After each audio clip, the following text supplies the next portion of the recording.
Welcome back to the Best and the Rest podcast, the show where I, Preston, review things. I'm just an average guy who hates his job and is trying to make his way out of it. I'm going to give the average person's perspective on pieces of media that people label the best, and I'll see for myself. I'm not very artsy, don't read a lot into subtext or the hidden meaning of a piece. I'm not going to give you a 40-minute overview of why it matters that the curtains in a room were blue for a scene. I'm just going to give you a very simple, did I enjoy it? Yes, no, and here's why. If it's great and I think that it deserves to be in that group, I'll say that it's the best. When I'm saying that it's the best, I don't mean that it's the number one of all time and there's no beating it, but it's more of a group that is, you could make an argument for it. If I don't think it falls in that category, I'll say it belongs with the rest. We're going to be looking at the not very divisive at all, no issues that I've seen anywhere, online or in person, The Last of Us Part 2. I bought this game on day one, right? I liked the first game well enough. It's not my favorite game of all time, but I liked it well enough to where I thought, I'm totally fine. I went in mostly spoiler free. I did get spoiled because someone had DM'd me on Reddit saying, here are the spoilers. Like, I had just mentioned The Last of Us 2 and about how I was excited for it. And I immediately got DM'd the spoilers, read the subject line, and I was immediately pissed. Right, the people who do that, by the way, do belong in some kind of internet jail. If you do those things, you just take a good look on yourself and just ask, why? Why would you do that?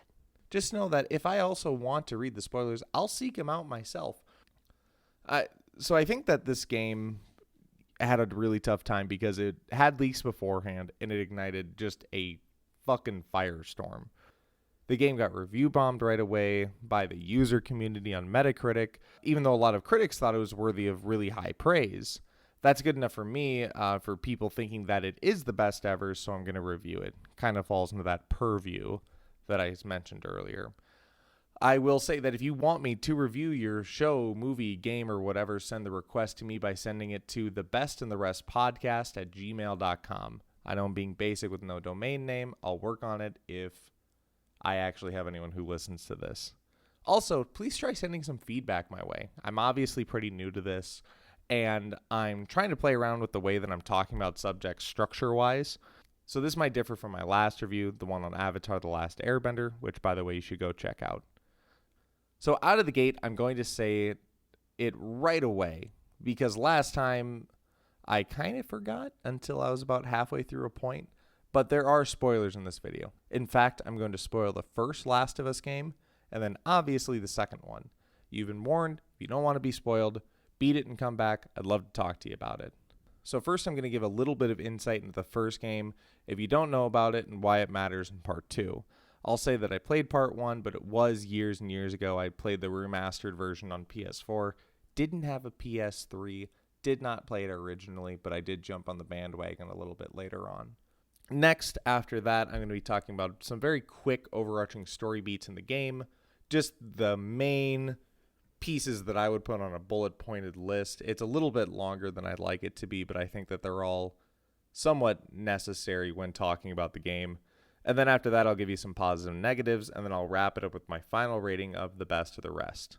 So, one thing to remember, that just because I criticize or like elements of a game that you differ from, remember that it's just an opinion, so take it as you will. Disagree with me in the comments. I'd love to hear another opinion about it. About the first game, if you're not familiar with the first game and you need a refresher, it basically went like this. After a zombie-like outbreak, you played a character named Joel. He was responsible for escorting a young girl named Ellie across the country to see a group called the Fireflies. Joel learns that this girl is immune to the infection that could cause the outbreak. Even if she gets bit by one of these infected people, unlike others, she won't turn. And basically, the Fireflies want to research her so they can develop a vaccine or some kind of cure for the disease.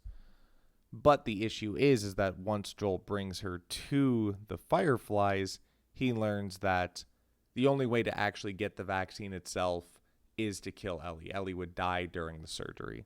So basically, he has traveled across the country with her. He's opened up to her.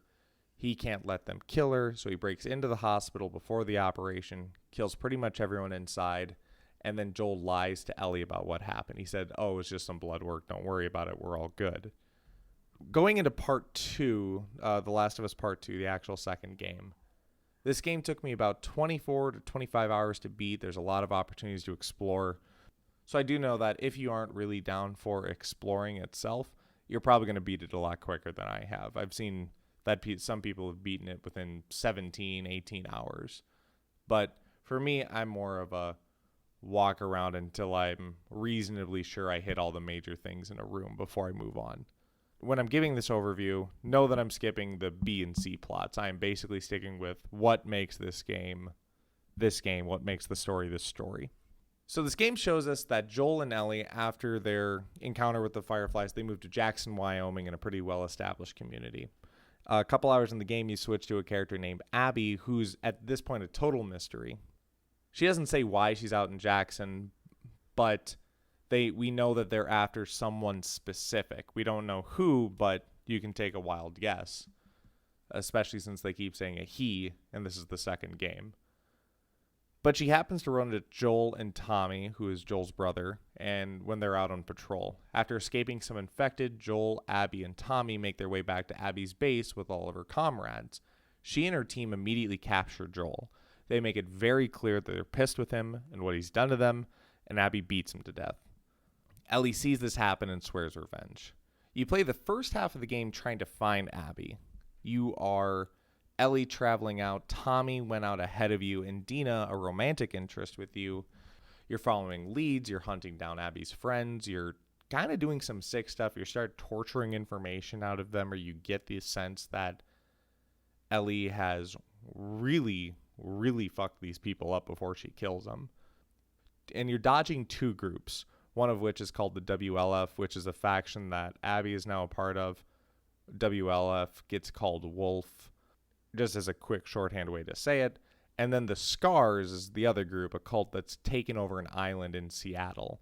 You have a few flashbacks sprinkled in throughout there when Ellie's hanging out with Joel, some of their adventures.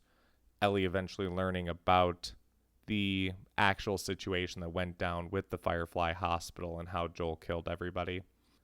But eventually, Ellie finds the last of Abby's friends and tries to take information from them. She sort of has a breakdown from everything she's been through so far. You know, the violence, her actions, the repercussions. She keeps putting herself and others in danger. Other people keep getting hurt because of this revenge mission. And she starts to really have an internal struggle with the effects of both Joel's death, the effects of her revenge plot that she's currently on, and she's kind of battling with that inside. Abby is eventually able to find her location. She kills one of Ellie's friends, Jesse, and she seems to mortally wound another, Tommy. She holds the gun to Ellie, and it goes to black. Now in the second half of the game, you switch and you start playing as Abby in the past. You start playing at the same time that Ellie had arrived to Seattle, and so these timelines kind of intersect towards the climax of the story when they first finally see each other and meet each other since Joel's death. It shows Abby's quest, a little bit more of her backstory, a lot more with the crew she's with, and it gives them all personalities and emotions and backstories. And it's revealed that Abby came out to Jackson specifically for Joel to take revenge on him. She and a few others from the group were part of the Fireflies that Joel brought Ellie to. Her dad specifically was the one who was going to create a vaccine from Ellie. Joel killed him in the last game, and she wants revenge. After doing a few missions and learning that Wolf is preparing to invade the Scars base, Abby befriends a young trans boy who is escaping the Scars with his sister, and eventually works out to get him out of the area and into a new life. She escapes with Lev, but it doesn't come without crossing her former allies, the Wolf. She disagrees with what they're doing and decides that Lev is more important. She eventually finds out what Ellie did in the first half of the game with killing all of her friends, hunts Ellie down. Eventually she wins. She lets Ellie go and says that she doesn't want to see her ever again. She and Lev escape to Seattle to try to find a rumored Firefly group that is regrouped after Joel's actions in the first game. But she and Lev are captured by a new group called the Rattlers while looking for Fireflies down in California. The final part of the game switches back to Ellie. She's trying to recover from the drama, but she can't. She lives on a farm with Dina, the girl that Ellie's been traveling with for the course of the game. She learns about Abby's whereabouts from Tommy, who survived the encounter, and she decides that at that point that she needed to finish what she started, and she goes to hunt Abby again.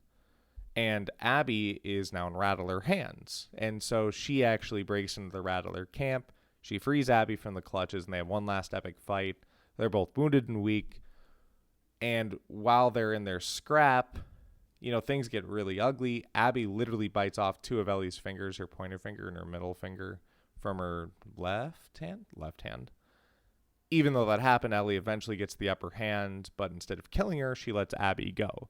She sees visions of Joel, and she starts to realize where this path of revenge is leading her. So that's just a very broad overview of the plot. Right now, I'm going to talk about the positives of the game, the positive things that I really liked, and the thing that made me turn on the PS4 every day to try to just get a couple more hours into it. And then after this, I'm going to go into the negatives, the things that I really didn't like, and the things that brought down the game a little bit for me. So first of all, I think it's an undeniable fact the graphics in this game are just beyond outstanding. I mean, it is pushing even my launch era PS4. I don't even have a PS4 Pro. I don't even see the full scope of what the graphics here have to offer. But there were so many stunning shots throughout the game that I just kept finding myself pausing, going into photo mode, taking shots of the landscapes, the buildings, playing with the colors. I mean, it was absolutely marvelous. The facial expressions that you see on some of these characters are jaw-dropping as well. You see every squint, every twist of the muscles in the face as they contort and they struggle when they're fighting or finishing someone off. When Ellie gets behind someone or Abby gets behind someone and they decide to do a silent takedown or something. Ellie, she's like gritting her teeth and you can see the muscles in her face and her neck, twisting and tightening as she starts to drag her knife across someone's neck. I mean, it is absolutely incredible. And if you haven't been able to see it, it really shows how far gaming has gone in this sense. I think it's probably some of the best facial animations specifically that I've seen thus far. All the other parts, not just that, you see every teardrop, the pain on someone's face is pretty much perfectly reflected in the graphics. You start feeling like you're watching real people have real emotions. And it brings me to my second point that plays into that one, the acting. Obviously, the facial expressions can't happen without the acting, and I think the acting in this game goes hand in hand with the graphics, where it's just totally incredible. The pain and the passion in these characters' voices, they come through immediately. You believe each of these actors with the way that they're portraying their respective characters. They are genuine and they're deep in the way that they're played.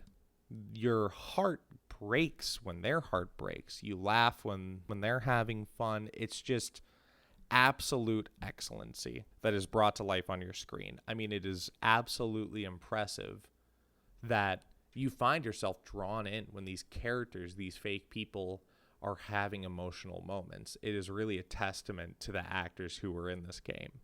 I think the sound in this game is next level as well. The music, Ellie's actually able to play guitar throughout the game. You use your touchpad, and I'm not really a big fan of the touchpad on the PS4. I think it's more of a gimmick, but there is an aspect of, I kind of feel like I'm playing guitar right now.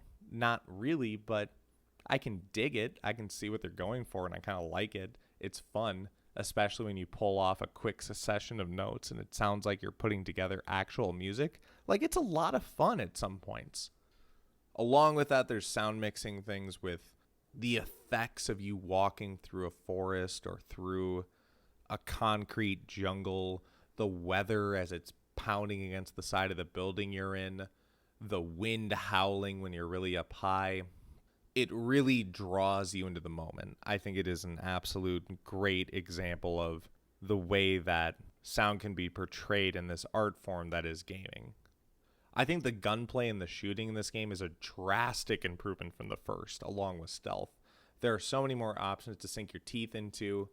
When you're actually shooting and fighting, it feels much more fluid to me than it was in the first game.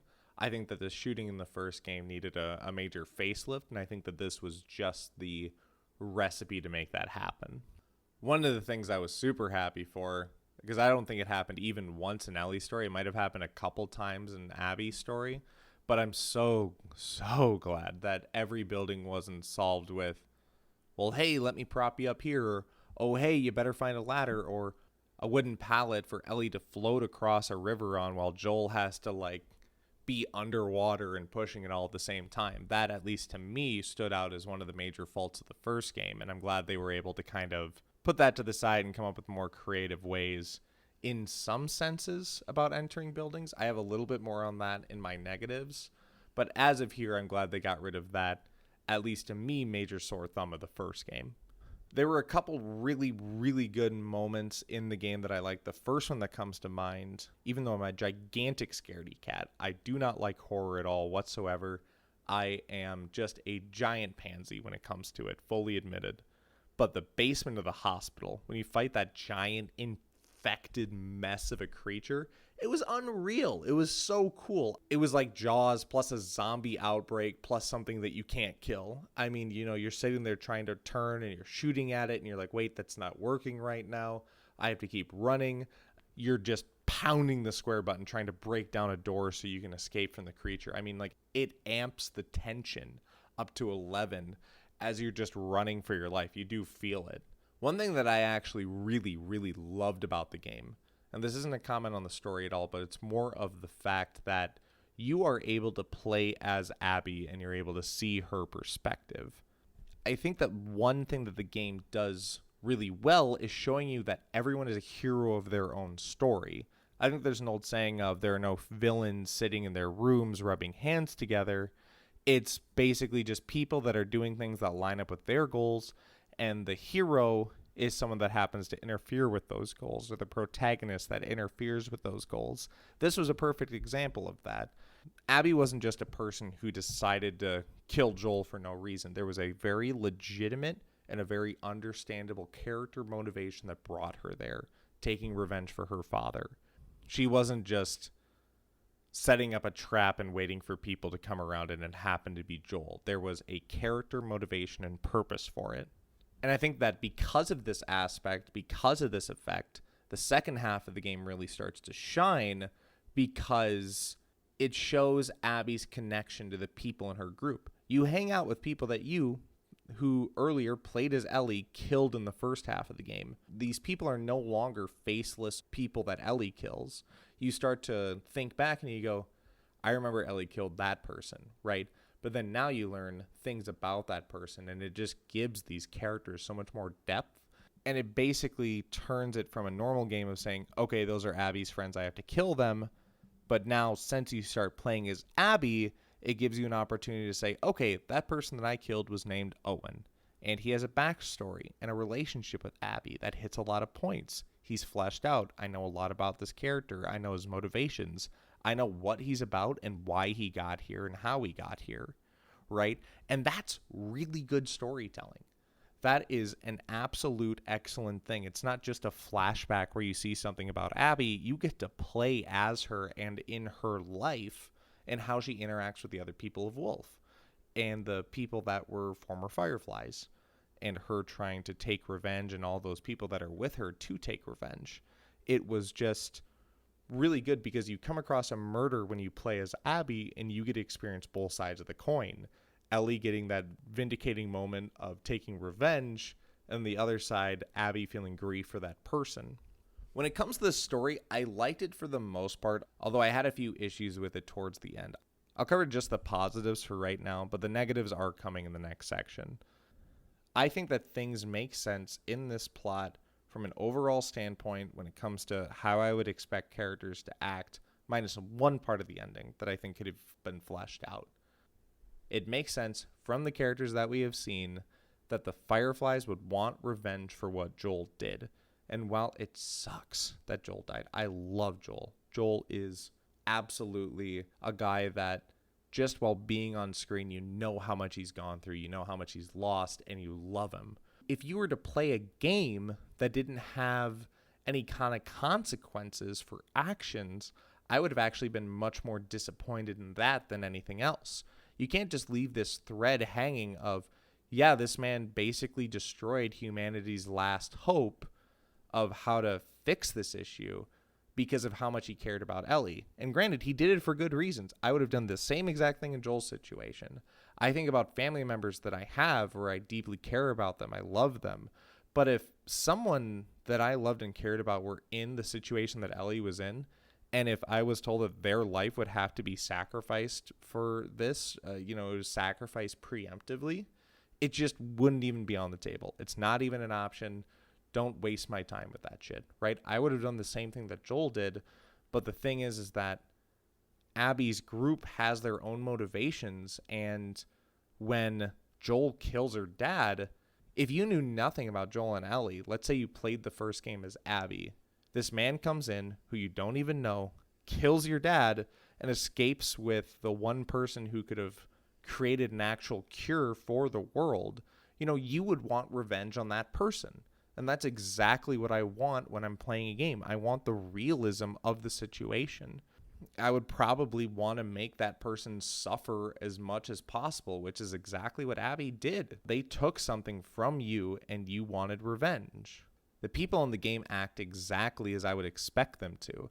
And I found it to be a very refreshing breath of air when it comes to how we experience a story. There's not plot armor here. There are consequences for your actions. I want everyone to have a happy ending, but if somebody does something like what Joel did, where he basically murdered, 50 people in a hospital, a bunch of people that you were friends with and that you knew, someone who was close to you, like your father, yeah, there's going to be actions for that. There's going to be consequences for a person's actions. And there are other factions that are going to be, there have to be repercussions in a game where it is mainly a story-driven game, or else it's not believable in my eyes. Another thing that I thought was really good in the game were the flashbacks. I was so sucked into one that really pops out was the one where Joel is taking Ellie on an adventure in a museum for her birthday.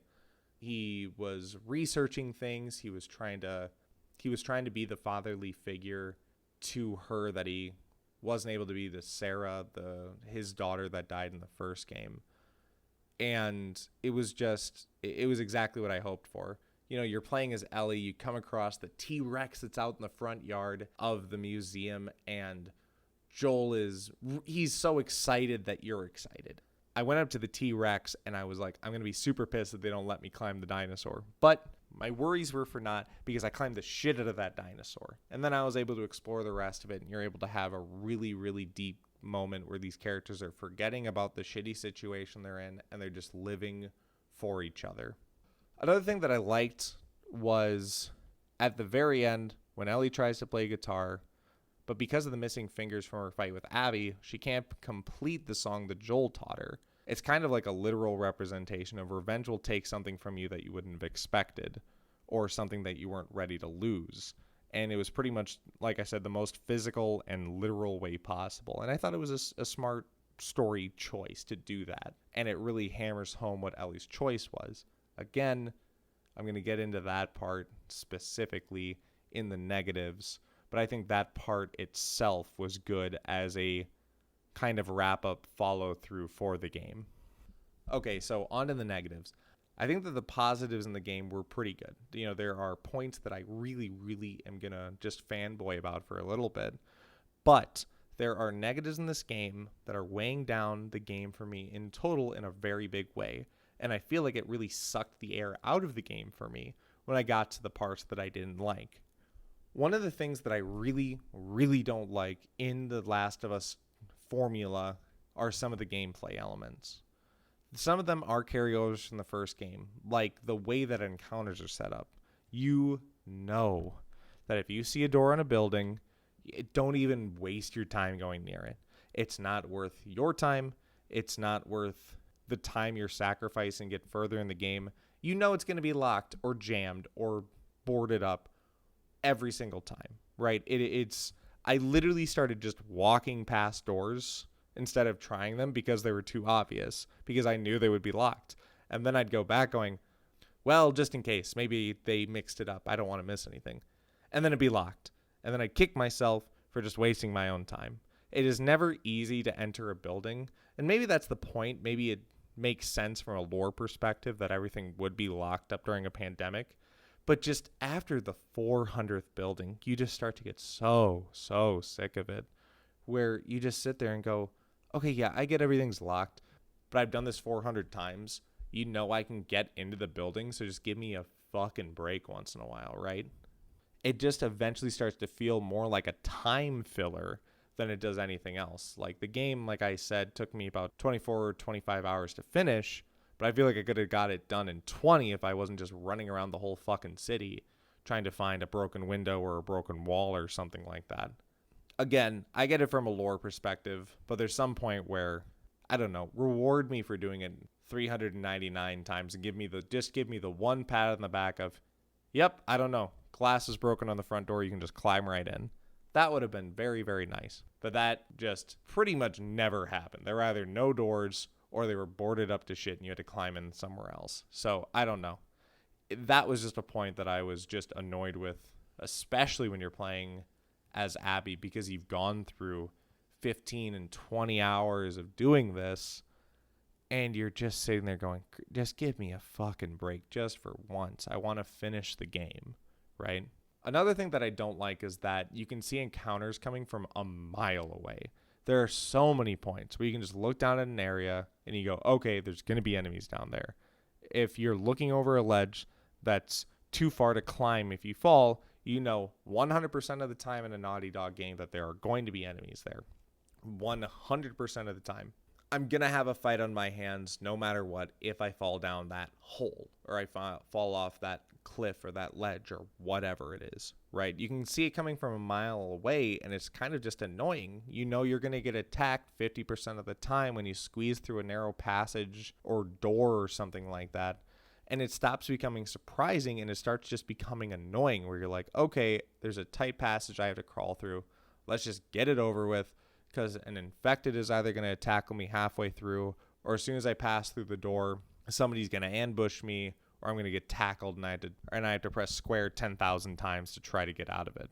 It stops becoming fun and you just start saying, let's get it over with. It stopped becoming fun, and to quote Reggie Fils-Aimé from Nintendo, if it's not fun, then what's the point?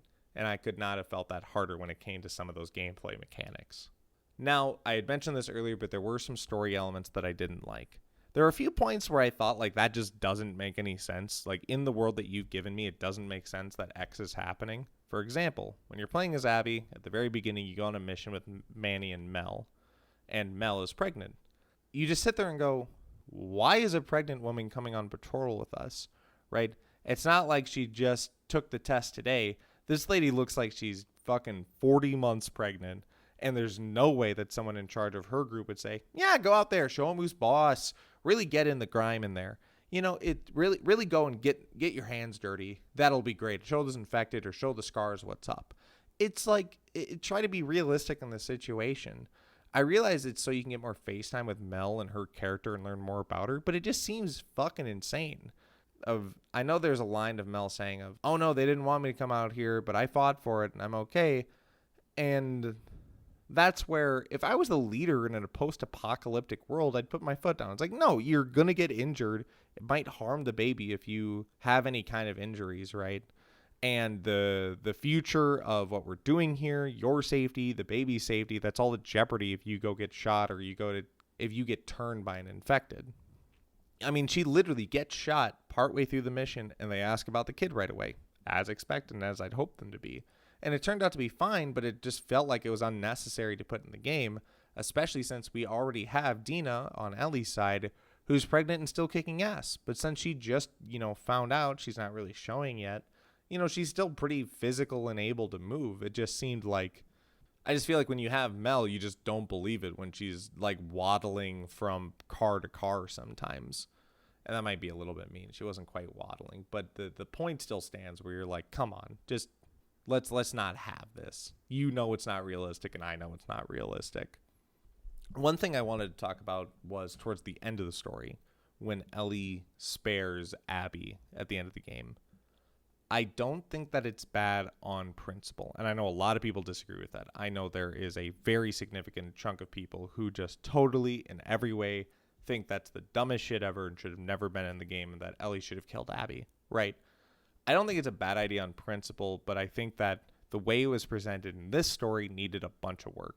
I think there's a lot of, when you're looking at Ellie's psyche, whether it comes from reading her journal or the nightmare she has or some of the ways that she talks to people, you see that the violence itself has kind of gone too far for Ellie, especially when she comes back after beating that one friend of Abby's with a fucking pipe. And she literally is just trying to like squeeze her hand to get the shakes out before she walks back in. Like, you can tell that this is starting to take an effect on her, but that's more about like how violent revenge is. But you don't hear a lot about how forgiveness becomes the path to healing, other than the very, very last part of the fight when Ellie is literally on top of Abby trying to drown her in the fucking ocean. I mean, there are connecting dots in this game about how revenge is just hurting everyone close to Ellie, like Jesse, like Dina, like Tommy. But maybe being able to show people who have let go of their hate and lust for revenge might have been good.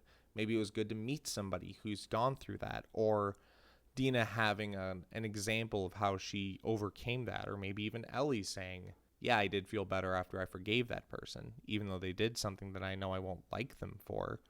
But this is just something that's bigger than that. Or maybe she actually says something specifically about how, or maybe Ellie, while seeing Lev inside of the theater after Lev had shot Dina in the shoulder, maybe she actually has a conversation with Dina later of saying, yeah, I really didn't get where Abby was coming from, and I won't ever like her as a person for doing that, but there is some point where I get it. I get why she's doing what she's doing, because Joel did the same exact thing for me.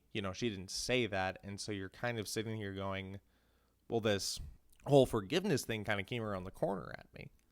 Maybe her having a conversation with Dina about forgiveness would have been a huge boost in my eyes, to make it more apparent that forgiveness is the better option for Ellie towards the road of recovery, right? She still has PTSD about what happened to Joel and the violence she's experienced, but being able to forgive being at least a medication for it, maybe not a cure, but at least a way to help ease her troubled mind would have been really appreciated in my mind.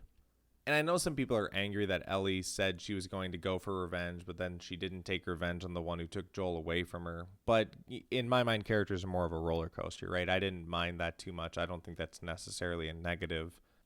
Anakin Skywalker goes from slave boy to war hero to the right hand of the most evil man in the galaxy to redemption. And that's what makes him interesting. I think Ellie's allowed to do the same, initially being blinded by hate, wanting revenge, and then sinking into some really horrific stuff, all to come out with forgiveness being the path towards healing. I don't mind that character arc, but I just wish we could have seen a little bit more of that beforehand so it didn't come out of left field. Okay, so those are my positives and negatives that I thought seemed significant towards this, right? If there was a part that I didn't mention, feel free to say, oh my god, I can't believe you didn't mention blank, and we'll talk about it.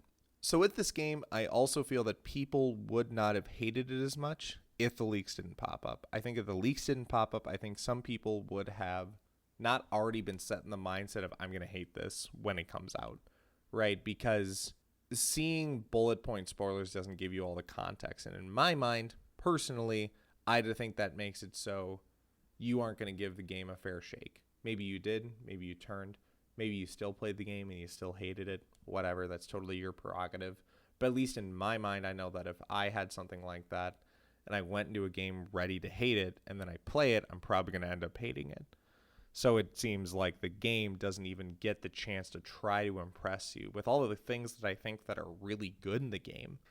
If you played it and hate it, I have no problem with that at all whatsoever. But if you are like those people who are just like that dude on Reddit, angrily DMing people spoilers, there's nothing that this game could have done. It could have literally just printed out gold while you were playing it, and you still wouldn't have liked it, right? It's just in my own eyes. You can feel free to disagree with me. But I think moving on to my score. So, again, my rating is divided between the best and the rest. The best being those that you could make an argument for being the best of its kind of all time, or the rest, it's not in there. For me, this game actually falls into the rest. I like the game overall, but I think there are just a couple of issues that really take away from the game experience as a whole to me. There are really transparent action sets. You know exactly what's coming. There's repetitive gameplay when you're trying to make your way through X issue and you know exactly how it's going to end because you've done it 400 times before. And there are some storyline issues that cause me not to like it as much as I could. I think it's a good game. I think you should try it for yourself, see how you like it. But I don't think it belongs in the best category. I think this game belongs with the rest. I might say it's a little bit closer to mid or high level for the rest. You know, if even a couple of the big points that I had were improved, I think I would have absolutely put it in there. But I think it took away from it just enough to where I just don't see myself wanting to ever play through it again, which I think is probably the best way to tell if it actually is one of the best games of all time.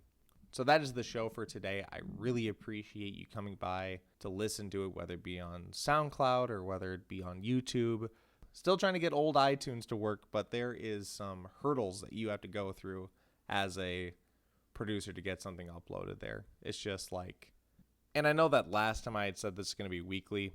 Right now, I just don't have enough time for that. I'm going to kind of put myself out there monthly-ish. I don't really want to commit myself to a full date until there are more people that start listening to this. And by more people, I mean anyone. And just literally anyone. But anyways, yeah, I mean, semi-regularly, you know, once a month-ish, I'm going to be releasing a new episode. But until that time, you know, I really want to make these quality. I want to be able to get a good sense. I don't ever want to feel like I'm rushing. Already have work, extracurriculars, friends, stuff like that. You know, I'm not going to kill myself over making sure one of these comes out every week. Right now, the resources just aren't there. So that's how that'll go. If you have any kind of requests, things you'd think I might like, things you might think I dislike, things you want to hear I have an opinion on, feel free to send the next request to thebestandtherestpodcast@gmail.com. I will respond to you guaranteed. And if it is a show that I think deserves to be on the podcast, you know, I'll make sure to give you a good shout out and thank you for your time. So again, thank you guys very much. Hope you have a great night. Thanks again. And I hope to see you soon.